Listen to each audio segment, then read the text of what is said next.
her in New York City, tearing up the stage at the Knitting Factory, and she's played all over the Northeast here, and we are just glad to be having her right here on the Upper Room. Her name is Starr Cullars, and Starr, I want to welcome you to the Upper Room on this afternoon. Thank you so much, Joe. I'm so glad to be here. This is so great. And you're taking a little break. You're just taking a breather for one day, right? Taking a breather for one day, and then, you know, back into the trenches and keep pushing and keep pushing. So you pick up the bass today, or you didn't touch the bass? I actually did pick it up today. Uh-huh. And really, you know, it's just, you know, a kind of a daily thing no matter what's going on. And if you miss a day, you know, you kind of get it in just to, you know, it's a part of, you know, your, you know, you get up in the morning, you sleep, you eat, and practice.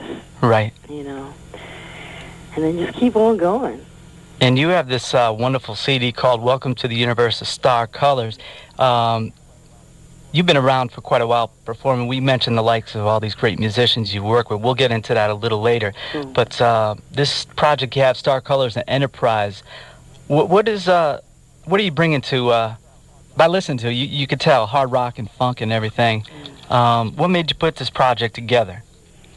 Well, definitely, I always had the aspiration to, you know, do it the way I wanted to without feeling I had to conform to something that I wasn't. And I knew that I wasn't traditional R&B or even what they're calling R&B today. And I knew that I needed to be somehow get with the right teachers and mentors and people that could help me to, you know, mold myself and get the people around the band, you know, to do this and just be rock and roll, you know, just right. Do it and have great fun doing it, and hopefully people dig what, you know, what's being put out there. So that was really kind of the impetus.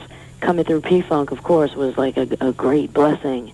Right. To that factor, you know, happening. Now, you started out, are you originally from Philadelphia? Originally not born here. I was born in Colorado. Okay. And my family moved here later, so I was raised here. Right. So what made you pick up, I don't know if you started on bass, but what made you get into music? Well, I started playing acoustic guitar when I was about 5. Mm-hmm. And I just asked my parents for a guitar one day. And neither of my parents were really musicians. My mother sang a little. My father's a comedic, entertaining type of personality. But no one was, you know, into music. So when I asked for a guitar, they were like, well, how does she know what this is? Right. They got me a little Roy Rogers, well, you know, those little plastic little guitars, and I handed it back and said, I want a real guitar. Right. They were like, what the hell is this? So they got me a little folk, little nylon string, and I started trying to play, and I started taking little guitar lessons and, you know, the music classes and all that kind of stuff, and started playing bass on the guitar, you know, bass lines on the acoustic guitar. Okay. And realized that I had an ear for the bass stuff. So then I just, you know, around 16 or so, my dad took me to a music store and, you know, got an electric bass.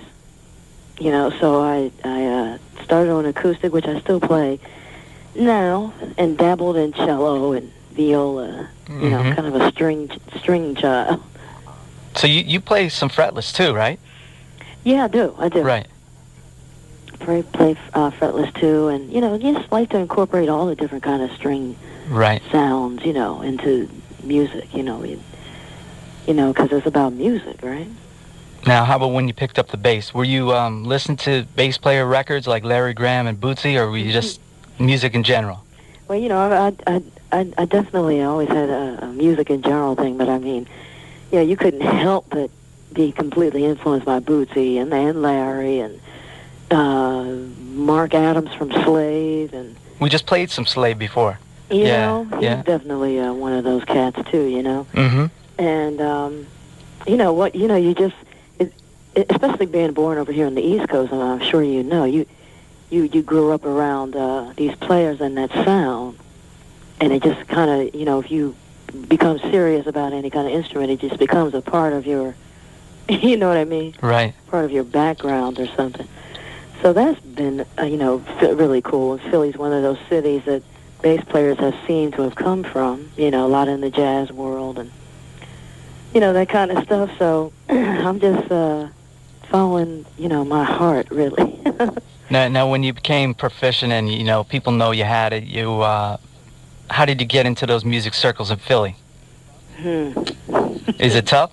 There were a lot of stamina and bullshit and hard work, and we can't say that on the air. You have to beat that. And what, hard work? Well, no. No, I'm just kidding. Yeah. And just really beyond headstrong and so determined. Right. Because the scene was there. The scene definitely was not welcoming at all to a female at all. Mm-hmm. I mean, if you weren't, the tambourine wench singer chick. Right. Which they always kept below them anyway. You know what I mean?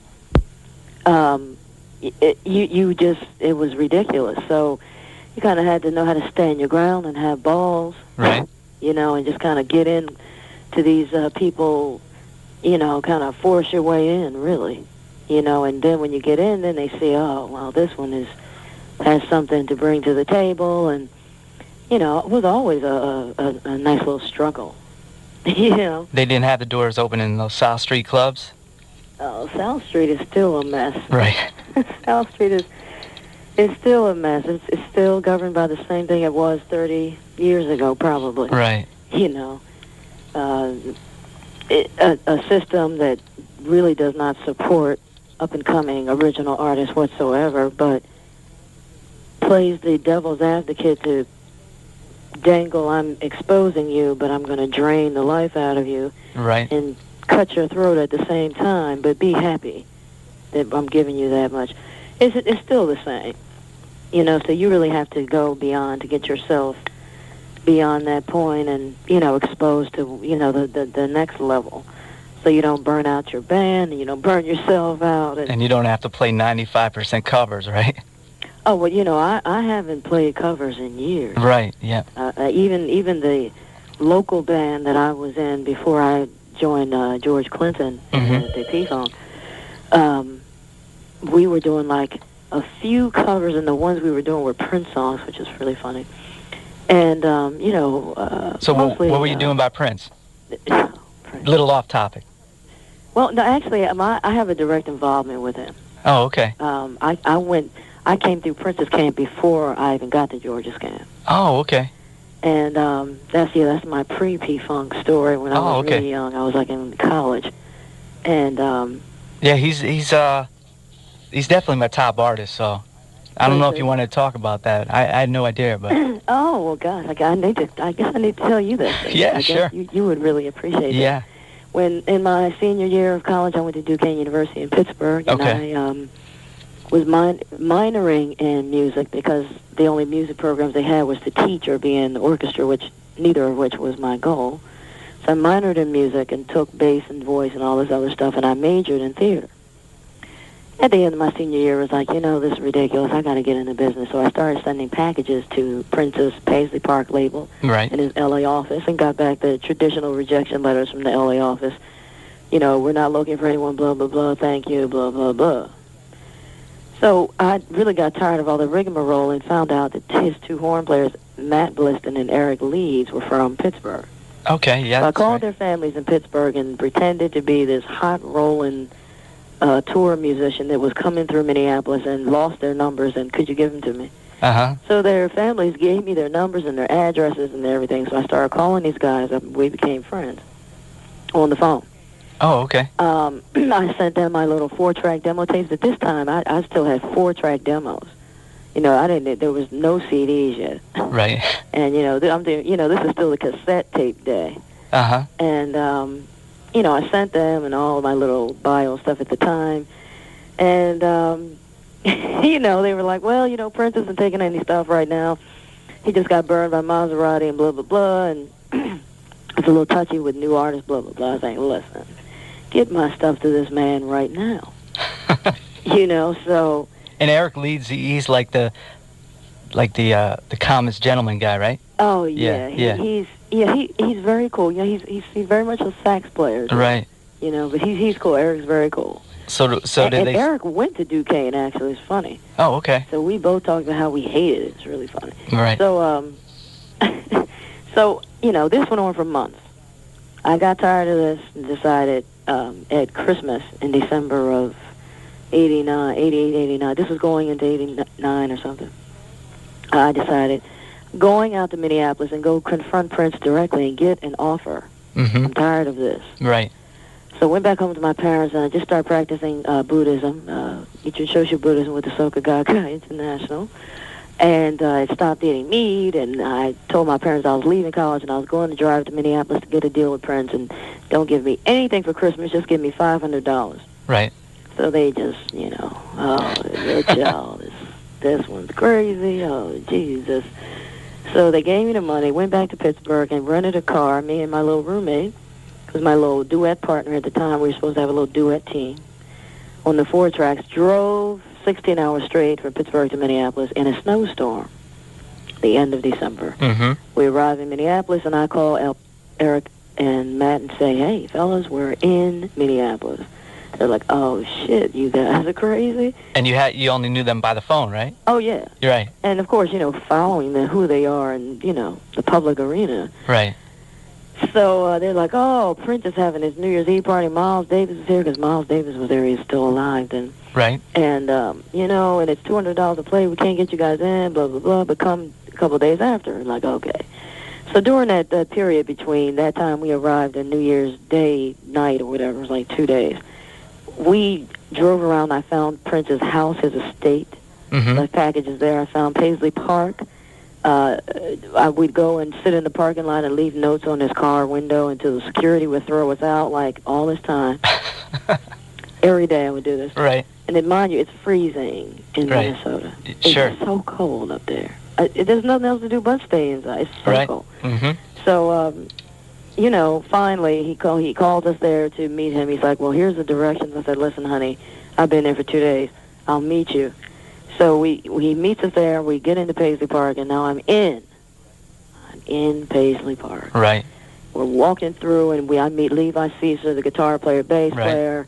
I meet Miko. I meet Dr. Fink, Sheila E. You know, the band, man. And they were cutting the Love Sexy album. Right. The Alphabet Street, all that. Oh, yeah. So it's like, wow, this is so cool. I'm tripping. You know, Sheila Escovedo's I'm a serious fan of hers, of course, because she's this woman, badass drummer. And we connect and talk, and I meet them, and she invites me to come back and hang out. And Prince was in the studio cutting, so he never came out, but they invited me back the next day. So I went back the next day and walked around and found him myself. And ran into him and his manager, who met me the day before with the horn players and gave me permission to speak with him.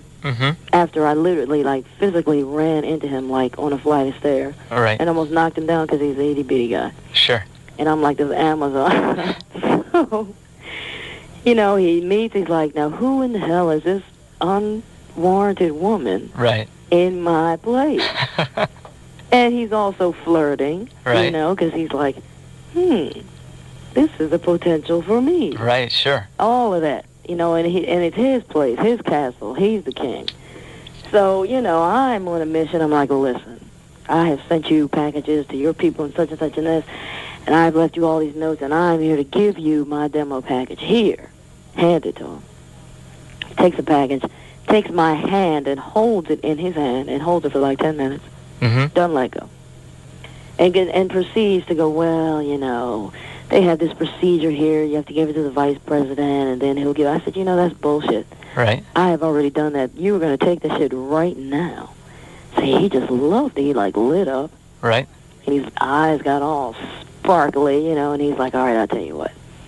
You take it upstairs to Alan Leeds, Eric's brother, who's the president of the company, well, back then, and tell him I said, if I don't get your package tonight, I'm going to kick somebody's motherfucking ass. Right. I said, well, okay. So I dash upstairs. He gets triple take and goes off with the manager. I go up to Alan Leeds. I say, Prince said he give this to him tonight. He's going to kick somebody's motherfucking ass. And he fell out laughing. He says, honey, come in, sit down. And we sit down and talk, and he opens up his top desk drawer and pulls out, there's 3 of my packages in this top desk drawer. And he goes, oh, is this you? Oh, honey, well, we didn't know who you were. We'll give it to him tonight. Oh, okay.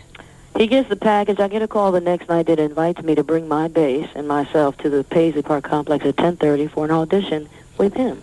Mm-hmm. I arrived. Sheila E's there. Levi Caesar's there. Fink is there. Somebody else. All these engineers and techs. Sheila E's cutting some out and they never got released. They tell me to go into the playroom with my bass, the techs take it and soup it up and do all this stuff. Prince comes in a half an hour later at 11. Suited down in a black and white polka dot booted pants, jumps. Don't ask me. Yeah. It was all matching. And proceeds to drill me alone in the playroom where everybody's looking through the glass at us, but they can't hear us unless he had mics on. Right. I'm kneeling, holding my bass, and he walks in with the notes I left him on his car windshield and in his car once when it was open. These notes, dear Prince, my name is Starr. I drove 17,000 miles across the country to give you my package, blah, blah, blah, peace and love. And he's reading them. He's holding them, and I'm, like, mortified and tripping, like, oh, no, this is embarrassing. What the hell am I going to do? So he proceeds to ask me about music, and I'm a female bass player, and how difficult he is on musicians and what he expects, and there's a guy living with me, and what kind of music do I play, and, is he my boyfriend, and, well, what else am I into, and, do I sleep with him, and all intertwined in one conversation. Wow. I'm like, okay, you are psychotic. All right, I got you now. So after I get through that minefield of shit from him, he plugs in his guitar, says it's in B flat, let's go, and starts playing. Mm-hmm. So I have to jump on the bass. Sheila E comes and gets on the drum. She's like, don't pay attention to him, lock with me, just play from your heart, forget him. Fink comes in, he starts playing all this shit on the keyboard, and now I'm like, okay, you gotta keep going. I'm holding it down. I'm playing. Prince is soloing, he's somersaulting, he's flipping, he's turning, he's like, oh, a female bass player. Oh, she can play. Oh, what you gonna do? I was just like, oh, okay, just, they said ignore him, just play, don't be fazed by him. So then he says, well, you take a solo and I'll play what you're playing. So he starts playing what I'm playing, and I attempt a bass solo and go to something else. Mm-hmm. Cleverly, because my soloing was not up to where it is now. And his manager flies in and says, emergency, the helicopter's out there, we gotta go. Emergency, the plane. Lead now. Prince throws his guitar up in the air, a tech comes out, catches it, he runs out, Sheila E runs out after him, and I stand there and look at Fink in shock and go, I'm numb. Right. He goes, oh, honey, you were great. He never takes time for anybody. Sheila E comes back and says, Prince apologizes, he had to go. He said, we can keep playing, let's play one of your songs. We played something that I wrote, and they did all this great orchestration to it, and it was wonderful. Then we stop, and she says, well, let's just talk. She said, you were really amazing. She said, Prince never takes time for anyone, nobody, especially nobody who's nobody, like me. Especially then I was just nobody who invaded his castle. Mm-hmm. And she said he obviously was impressed with your demo, to do this. And he really apologizes that he had to go, but he said, that he definitely wants to work with you, and he'll be calling you tomorrow. She said, I've never had to audition in my life because I'm an Escovedo. Pete Escovedo and, sure, all the Santana Escovedos. She said, I've never had to audition before in my life. I've always just got the gig. She said, I could never have done what you did. I said, well, I'm scared shitless, Can I get a drink or something? Right. So we talked about being women and blah, blah, blah. And, and then I went back to our little dorm room, and then the next day, Prince called. Just like they said, his assistant said he's calling, stay on by the phone, and he got on and he apologized, and he was really gracious. It was deep, but what he told me was that he was inviting me to stay with him and go on the road on the Love Sexy tour and work with me because he thought I had great potential, but he didn't want my partner, who was my duet partner, who came with me, who was looking down my throat while I was on the phone with him. And he said, I'm not trying to tell you what to do, but just you. Right. And I was just like, oh, this is what they mean when they break up people. It's Right. fucked up. Yeah. So I told him that I was going to go back to Philadelphia and get my shit together and be ready the next time I saw him. The next time I saw Prince, I was with George Clinton, walking through Paisley Park, getting ready to shoot the television special. For Rave, right? Before, way okay. before Ray. Oh, this is like 93, 94. Oh, okay. Yeah, that was the 93. ABC in concert special, right? Oh, yeah. Yeah. And, you know, Prince sees me and he's like, Starr. I was like, oh, you remember me. Wow. He's like, what are you doing here? I'm like, oh, I'm in P-Funk. I'm with George. Well, George was signed to Paisley Park at the time. Mm-hmm. Prince went into this frenzy, and Prince and George went into this battle that I knew nothing about until much later over myself. And thought it was kind of interesting that there's this power battle going on that I know nothing about. Right. Until... Over having you play in their band, right? Yep. Yeah. Yep. Isn't that funny? So you guys did Let's Get Satisfied, I think, right? Yep. Yeah, Yep, exactly. I remember that. Yeah. That's exactly the one, man. Yeah. Yep. So that's my pre-history. That's a great story, I got to tell you. Yeah, because I mean, I know the show you're talking. Did you actually go to the Miles Davis New Year's Eve show? I couldn't get in. Oh, okay. I mean, I was like out in the parking lot. Right. I got it on videotape, actually. Really? Yeah, that's a great show. Mm. So, but Miles came out. He jammed with them, I think, for a couple minutes and stuff. Yeah. But, wow. He loved Prince. Oh, yeah. There's some amazing stories. Kind of like the story you told that, you know.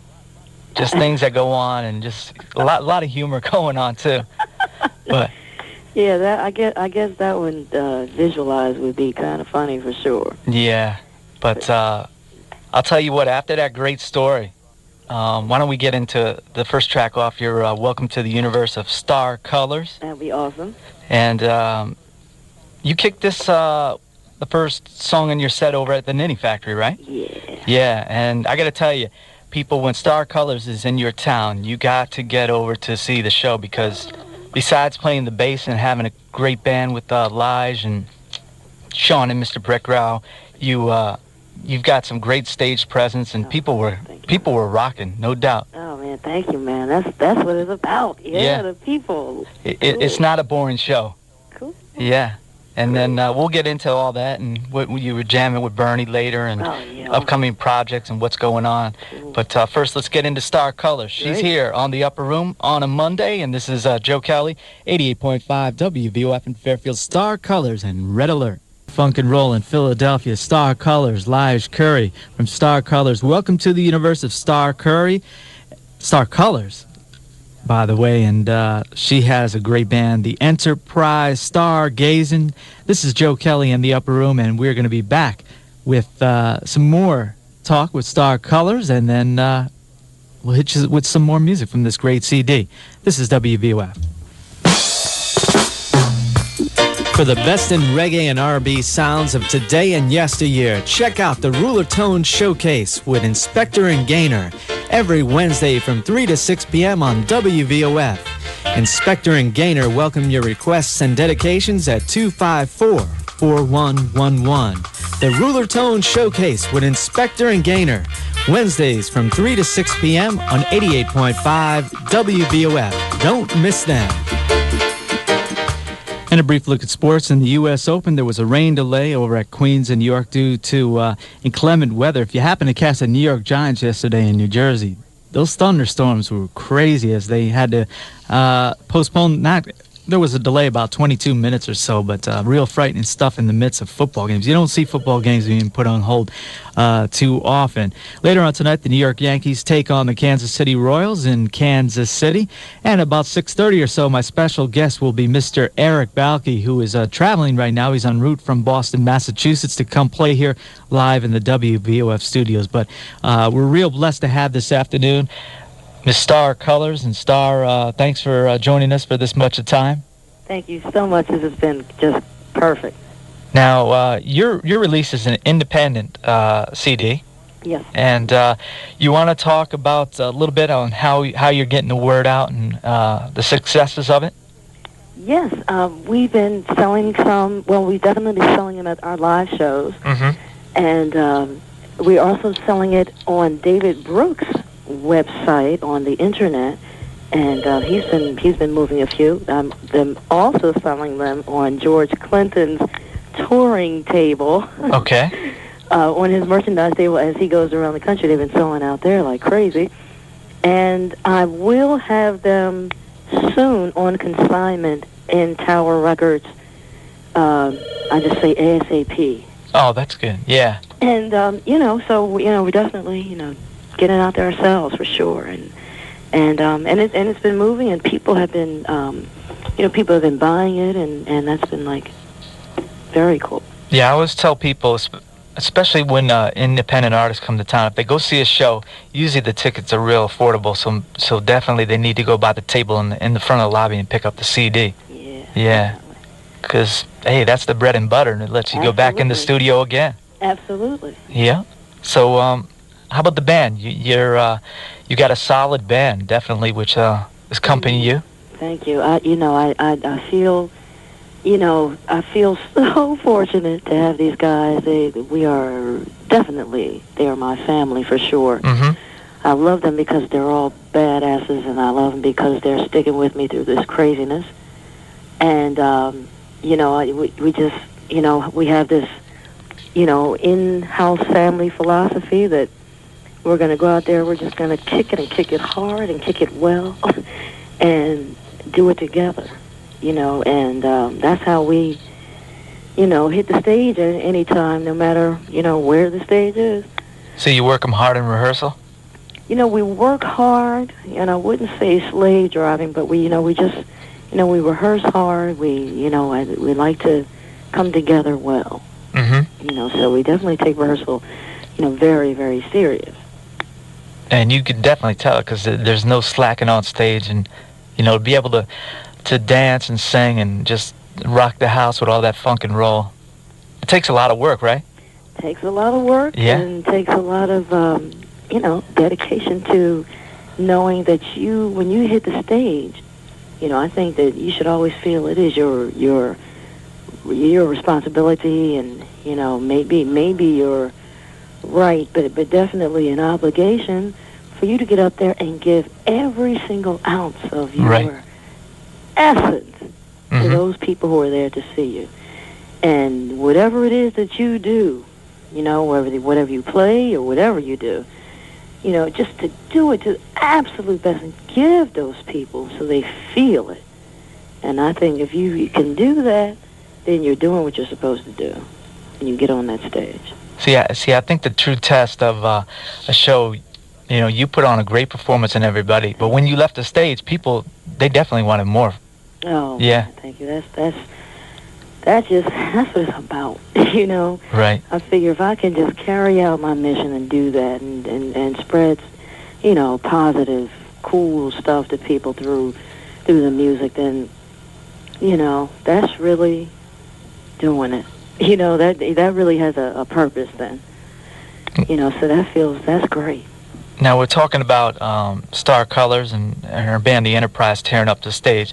How about you growing up, seeing some of these live folks? Do you remember your first concert? It's ironic is that I wasn't allowed to go see the Parliament Funkadelic.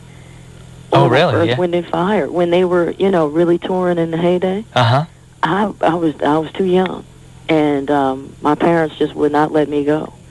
And I remember I had older friends who were at the mothership shows, and they were just turned out, and I was just like, oh, where am I gonna go? But one of my first concerts, I would say by myself, because my parents took me to shows with them. Right. The OJs, the Spinners, Natalie Cole, Diana Ross, at those lounge shows and stuff in Atlantic City, and the nice places, the Academy of Music and stuff like that.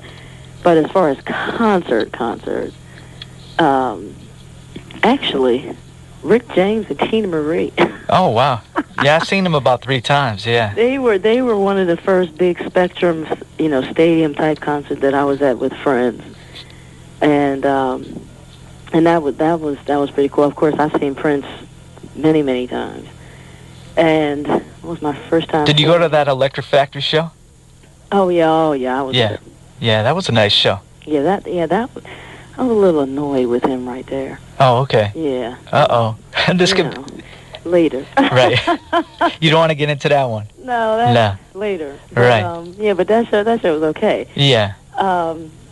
Yeah, but I was fortunate to grow up listening to Santana and Sly and the Family Stone and Hendrix and, the early Ike and Tina Turner stuff and War and Chicago and, Miles Davis. And, my father had a great, smorgasbord of stuff that I was constantly surrounded by hearing. So being into the guitars and being this little rock child that I was, I just kind of dove into anything that I could listen to or get a hold of, and just a great upbringing of music. Yeah, I feel fortunate for that. I definitely feel sorry for these kids today that don't know anything about that or really need it today, actually. Mm-hmm. And I feel very fortunate because we're able to create music that touches people's lives. Right. I think that's what it should be about. And I feel really, I don't feel like I'm out of the loop or not in the graces of these major corporate companies. I feel that, it's much more, important if you can go ahead and create great art, touch people's lives, and, and make your living doing it is the way, and hopefully you can be really successful and live a great, unstressed life. Mm-hmm. But I couldn't do this if I couldn't be true to doing it. Right. It wouldn't last too long, right?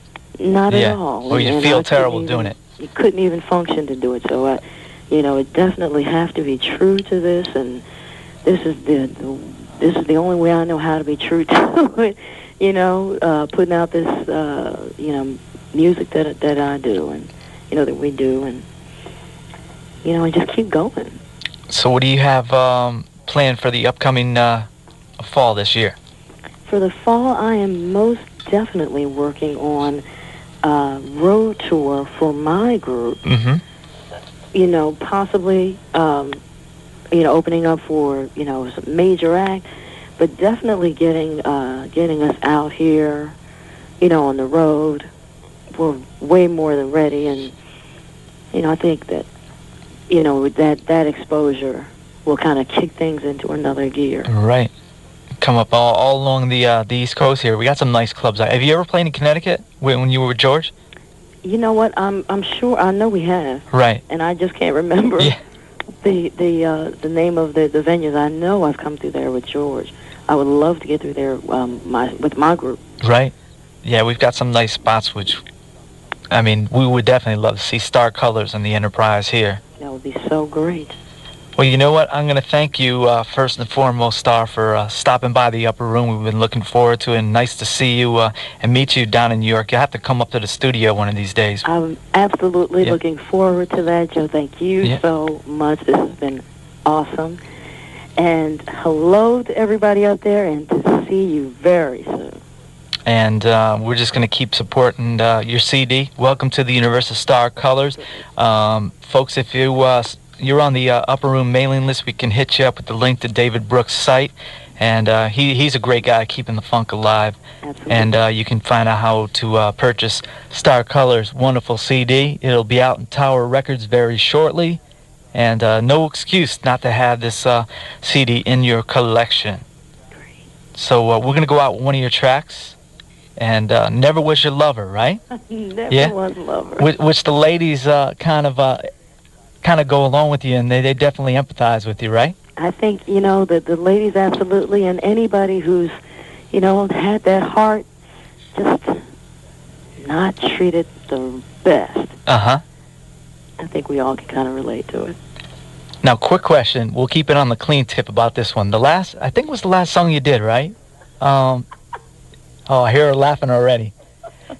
At the Nitty Factory, right? Kick Your BB Bass, right? Now, is that recorded, or is that somebody's song? Actually, that's recorded on Lige Curry's Introspective. Oh, okay. it's on there. Right. And that's a nice jam. That's a good song. Well, I'm so glad that you like it. Yeah.